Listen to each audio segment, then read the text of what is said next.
തിരുവാറന്മുള പാർത്ഥസാരഥി ക്ഷേത്രത്തിൽ ആചാരലംഘനം. കൂട്ടുനിന്നത് ദേവസ്വം മന്ത്രി വി.എൻ. വാസവനും കൃഷിമന്ത്രി പി. പ്രസാദും. അഷ്ടമിരോഹിണി വള്ളസദ്യക്കിടെയാണ് ആചാരലംഘനം നടന്നത്. ഉച്ചപൂജയ്ക്ക് മുമ്പ് വള്ളസദ്യ ഉദ്ഘാടനം നടത്തി മന്ത്രിമാർ സദ്യയുണ്ടു. ഭഗവാന് നേദിച്ച ശേഷമാണ് കൊടിമര ചുവട്ടിൽ ദീപം തെളിയിച്ച് സദ്യ വിളമ്പുക. മന്ത്രിയുടെ തിരക്ക് മൂലം ഉദ്ഘാടനം നേരത്തെയാക്കി സദ്യ വിളമ്പുകയായിരുന്നു. വിവരങ്ങളുമായി ഗോകുൽ രമേശ് ചേരുന്നു. ഗോകുൽ, ആറന്മുള പാർത്ഥസാരഥി ക്ഷേത്രത്തിൽ കാലങ്ങളായി നിലനിൽക്കുന്ന ആചാരമാണ് അവിടുത്തെ അഷ്ടമിരോഹിണി വള്ളസദ്യ.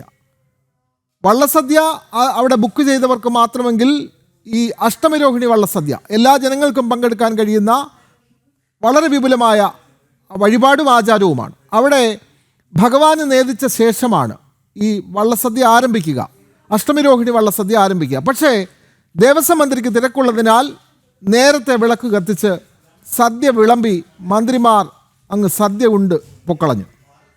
ഇത് വലിയ പ്രതിഷേധത്തിനാണ് ഇടയാക്കിയിരിക്കുന്നത്. ഇത് അന്നേ ദിവസം ഈ പ്രതിഷേധത്തിന് ആരെങ്കിലും മുമ്പോട്ട് വന്നിരുന്നോ? ഇപ്പോൾ ഒരു ദിവസം വൈകിയാണല്ലോ, അല്ലെങ്കിൽ 2 ദിവസം വൈകിയാണല്ലോ ഈ പ്രതിഷേധം ഇപ്പോൾ ഉയരുന്നത്. കൂടുതൽ വിവരങ്ങൾ ഗോകുൽ രമേശ്.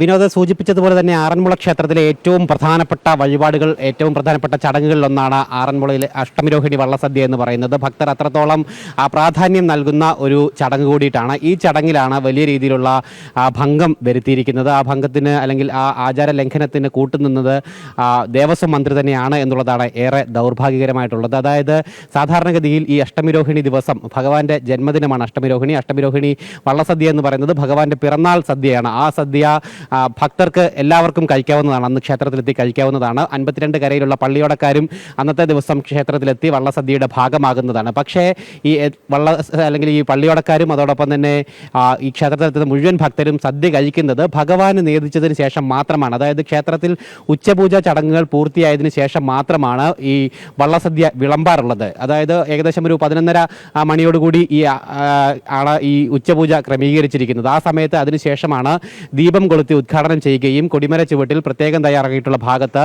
ഈ വള്ളസദ്യ വിളമ്പുകയും ചെയ്യുന്നത്. അതിനുശേഷമാണ് ക്ഷേത്രത്തിൻ്റെ തിരുമുറ്റത്ത് 52 കരക്കാർക്കായിട്ട് വള്ളസദ്യ വിളമ്പി ആ ചടങ്ങുകൾ ആരംഭിക്കുന്നത്. പക്ഷേ ഇത്തവണ 11 മണിക്കാണ് ചടങ്ങ് ക്രമീകരിച്ചിരുന്നതെങ്കിൽ കൂടിയിട്ടും ദേവസ്വം മന്ത്രിയാണ് ഉദ്ഘാടനത്തിനായിട്ട് നിശ്ചയിച്ചിരുന്നത്. മന്ത്രി 10 മണിയോടുകൂടി ക്ഷേത്രത്തിൽ എത്തിച്ചേർന്നു.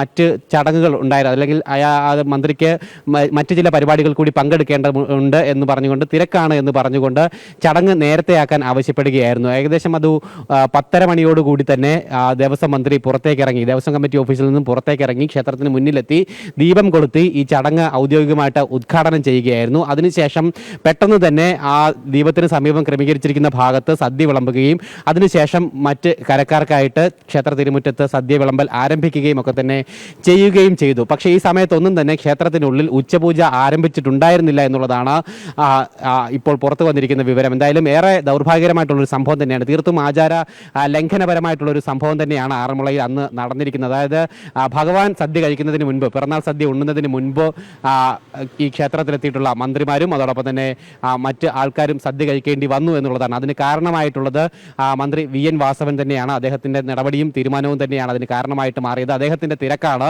ഈ ക്ഷേത്രത്തിൻ്റെ പരമ്പരാഗതമായി നിലനിന്ന് വന്നിരുന്ന, നൂറ്റാണ്ടുകളായി നിലനിൽക്കുന്ന ആചാരത്തിന് ഭംഗം വരുത്തിയത് എന്നുള്ള കാര്യത്തിൽ വ്യക്തത വന്നിരിക്കുകയാണ്. മന്ത്രി വി.എൻ. വാസവൻ മാത്രമല്ല, അദ്ദേഹത്തോടൊപ്പം കൃഷിമന്ത്രിയായിട്ടുള്ള പി. പ്രസാദും അതിനുശേഷം ക്ഷേത്രത്തിലെത്തി സദ്യ ഉണ്ണുകയും ചെയ്തു.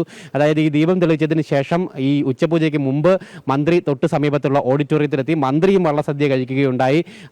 മന്ത്രി പി. പ്രസാദും അതിനുശേഷം അവിടെ എത്തി ഈ സദ്യ വിളമ്പി മന്ത്രി വി.എൻ. വാസവന് നൽകുകയും അതിനുശേഷം പ്രസാദ് മന്ത്രിയും സദ്യ കഴിക്കുകയും ഒക്കെ തന്നെ ചെയ്തിട്ടുണ്ടായിരുന്നു. ഇവരോടൊപ്പം CPM-ന്റെ മുതിർന്ന നേതാക്കൾ കൂടിയിട്ടുണ്ടായിരുന്നു. CPM പത്തനംതിട്ട ജില്ലാ സെക്രട്ടറി രാജു എബ്രഹാം അടക്കമുള്ള ഇടത് നേതാക്കളും ഈ ചടങ്ങിൽ ഭാഗമാകുകയും ഒക്കെ തന്നെ ചെയ്തിട്ടുണ്ട്. അങ്ങനെ അവരുടെയൊക്കെ തന്നെ ഒരു നേതൃത്വത്തിലാണ് ഈ ആചാര ലംഘനം നടന്നിരിക്കുന്നതെന്ന് നമ്മൾ മനസ്സിലാക്കേണ്ടതായിട്ട് ഉണ്ട്. എന്തായാലും ഈ പള്ളിയോടം സേവാ സംഘം പ്രസിഡന്റിൻ്റെ ഭാഗത്തു നിന്നും കുറച്ചുകൂടി ശ്രദ്ധയുണ്ടാകണമായിരുന്നു എന്നുള്ളൊരു പ്രതികരണമാണ് വിശ്വാസികളുടെ അടക്കം ഭാഗത്തു നിന്നും ഉണ്ടായിരിക്കുന്നത്. എന്തായാലും അദ്ദേഹം നിയന്ത്രിക്കണമായിരുന്നു. മുൻ വർഷങ്ങളിലൊക്കെ ഇത്തരത്തിലുള്ള സംഭവങ്ങൾ ഉണ്ടായിട്ടുണ്ടെങ്കിൽ പോലും, ഉദ്ഘാടനത്തിന് ആളുകൾക്ക് തിരക്കുണ്ടായിട്ടുണ്ടെങ്കിൽ പോലും ഇത്തരത്തിൽ ആചാരത്തിനൊരു ഭംഗം വരുത്തുന്നതിന് വേണ്ടിയിട്ട് ഈ പള്ളിയോടം സേവാ സംഘം പ്രസിഡന്റ് പ്രസിഡന്റുമാരോ അല്ലെങ്കിൽ മറ്റ് ഭാരവാഹികളോ തയ്യാറായിരുന്നില്ല.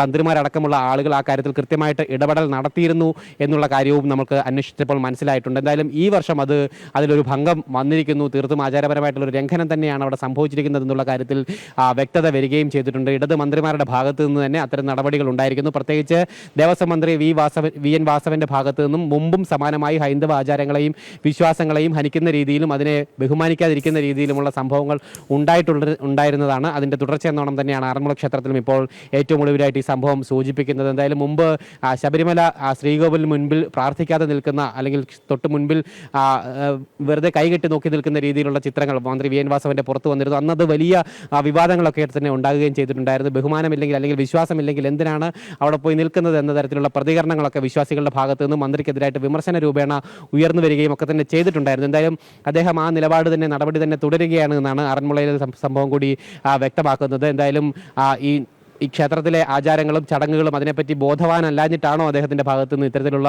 ഒരു പ്രവർത്തനം ഉണ്ടായത് എന്നുള്ള ചോദ്യമാണ് പ്രധാനമായിട്ടും ഉയർന്നിരിക്കുന്നത്. എന്തായാലും ഈ സംഭവത്തിൽ വലിയ വിമർശനങ്ങളും പ്രതിഷേധങ്ങളും ഇതിനോടനുബന്ധമായിട്ട് ഉയർന്നു വരികയും ചെയ്തിട്ടുണ്ട്. ആറന്മുളയിലെ ക്ഷേത്ര വിശ്വാസികൾ അടക്കമുള്ള ആളുകൾ പ്രതികരണങ്ങളും വിമർശനങ്ങളുമായിട്ട് ഇപ്പോൾ തന്നെ രംഗത്തെത്തുകയും ചെയ്തിട്ടുണ്ട്. എന്തായാലും ആ ക്ഷേത്രത്തിൽ അന്ന് ആയിരക്കണക്കിന് തീർത്ഥാടകരാണ്, ഭക്തരാണ് വന്ന് ഈ വള്ളസദ്യ കഴിക്കാനായിട്ട് എത്തിച്ചേരുകയുണ്ടായത്. അവരുടെ എല്ലാവരുടെയും വിശ്വാസത്തെ ഹനിക്കുന്ന രീതിയിലുള്ള ഒരു നടപടി തന്നെ ഇവരുടെ ഭാഗത്തു നിന്നുമുണ്ടായി. മന്ത്രിമാർ തന്നെ അതിന് നേതൃത്വം നൽകി. ഇടത് നേതാക്കളടക്കമുള്ളവർ അതിൽ ഭാഗമായി എന്ന് തന്നെ നമ്മൾ മനസ്സിലാക്കാനായിട്ട് സാധിക്കുന്നു. എന്തായാലും തീർത്തും ദ്രോഹകരമായിട്ടുള്ള ഒരു നടപടി, ഹൈന്ദവ വിശ്വാസങ്ങൾക്കെതിരെയും ആചാരങ്ങൾക്കെതിരെയും ഒരു ദ്രോഹകരമായിട്ടുള്ള നടപടി തന്നെ ഇടത് മന്ത്രിമാരുടെ ഭാഗത്തു നിന്നും ആവർത്തിച്ചുകൊണ്ടേ ഇരിക്കുന്നു. ഈ ആറന്മുളയിലെ സംഭവം അത് തന്നെ സൂചിപ്പിക്കുന്നു എന്നുള്ളത് തന്നെയാണ് ഈ ഘട്ടത്തിൽ പറയുവാനായിട്ട് സാധിക്കുന്നത്. ഏറ്റവും പ്രധാനം ഈ ശബരിമലയുമായി ബന്ധപ്പെട്ടൊക്കെ തന്നെ വലിയ സംഗമങ്ങളും ഒക്കെ തന്നെ കൊട്ടിഘോഷിച്ച് നടപ്പാക്കാൻ ഒരുക്കുന്ന വേളയിൽ തന്നെയാണ്. അതായത് ഹൈന്ദവരുടെ സംരക്ഷകരായിട്ട് സ്വയം കെട്ടിച്ചമഞ്ഞുകൊണ്ട് വലിയ പരിപാടികളൊക്കെ ആസൂത്രണം ചെയ്ത് സർക്കാർ മുന്നോട്ട് പോകുന്ന ഒരു വേളയിൽ തന്നെയാണ് ഇത്തരത്തിലൊരു നടപടി ദേവസ്വം മന്ത്രിയുടെ ഭാഗത്തു നിന്ന് തന്നെ ഉണ്ടായിരിക്കുന്നത് എന്ന് വേണം നമുക്ക് മനസ്സിലാക്കുവാനായിട്ട് സാധിക്കുന്നത്. ആറന്മുള അത്രത്തോളം പ്രധാനപ്പെട്ട ക്ഷേത്രമാണ്. കേരളത്തിലെ തന്നെ ഏറ്റവും പ്രധാനപ്പെട്ട ശ്രീകൃഷ്ണസ്വാമി ക്ഷേത്രങ്ങളിൽ ഒന്നാണ് ആറന്മുള. അവിടുത്തെ ചടങ്ങുകൾക്കൊക്കെ തന്നെ അത്രത്തോളം പ്രാധാന്യമുണ്ട്. കേരളത്തിൻ്റെ തന്നെ ഒരു സാംസ്കാരിക തനിമ മൊത്തം ഉൾക്കൊള്ളുന്ന ഒരു ചടങ്ങുകളൊക്കെ തന്നെയാണ് ആറന്മുളയുമായി ബന്ധപ്പെട്ട് നിൽക്കുന്നത്. നൂറ്റാണ്ടുകളുടെ പാരമ്പര്യമുള്ള ചടങ്ങുകളും ആചാരാനുഷ്ഠാനങ്ങളുമാണ് ആ ക്ഷേത്രവുമായി ബന്ധപ്പെട്ട് നിലനിൽക്കുന്നത്.